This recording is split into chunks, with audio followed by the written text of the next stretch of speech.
ঢাকার পরিবেশ নিয়ে কথা হয়েছে, এই যে এখানে যে দূষিত ঢাকা এটা নিয়ে আলাপ হয়েছে, এবং ঢাকার ট্রাফিক নিয়ে আলোচনা হয়েছে। দল তো উজ্জীবিত বহুদিন ধরে, ওনার নেতৃত্বে উজ্জীবিত। উনি বিদেশে থাকাকালীন উনি দলকে উজ্জীবিত করেছেন এবং দীর্ঘ সংগ্রামের মাধ্যমে বিএনপি নেতাকর্মী, আমি আগেও বলেছি, জ্বলিয়ে পুরো সব খাঁটি সোনায় পরিণত হয়েছে বিএনপি নেতাকর্মীরা, এবং এটা তো ওনার নেতৃত্বেই হয়েছে।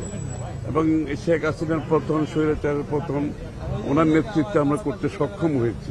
এখন ওনার ফিজিক্যাল প্রেজেন্স এটা তো অনেক বড় পাওয়া সকলের জন্য, এবং আমাদের জন্য, বিশেষ করে আমাদের নেতা হিসাবে উনি এখানে এসেছেন, কোটি মানুষ ওনাকে স্বাগত জানিয়েছেন, এবং প্রথমবারের মতো আজকে আমাদের ওনার চেয়ারপারসনের অফিসে উনি আসছেন এখানে।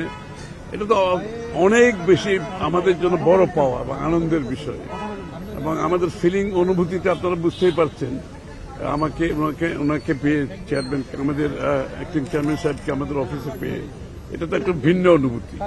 এবং আমরা ওনার সাথে বসে সামনাসামনি, অনেকদিন পরে সামনাসামনি বাংলাদেশ সম্বন্ধে আলোচনা করছি, বাংলাদেশের ভবিষ্যৎ নিয়ে আলোচনা করছি, রাজনীতি নিয়ে আলোচনা করছি, ঢাকার পরিবেশ নিয়ে কথা হয়েছে, এই যে এখানে যে দূষিত ঢাকা এটা নিয়ে আলাপ হয়েছে, এবং ঢাকার ট্রাফিক নিয়ে আলোচনা হয়েছে, ঢাকায় চলাচলের জন্য যে জনগণের অসুবিধা এটা আলোচনা হয়েছে, এবং ঢাকার যে লাইফ কত এক্সপেন্সিভ হয়ে গেছে, সাধারণ মানুষ ঢাকা শহরে থাকা যে কত কঠিন হয়ে গেছে, এগুলো আলোচনা হয়েছে।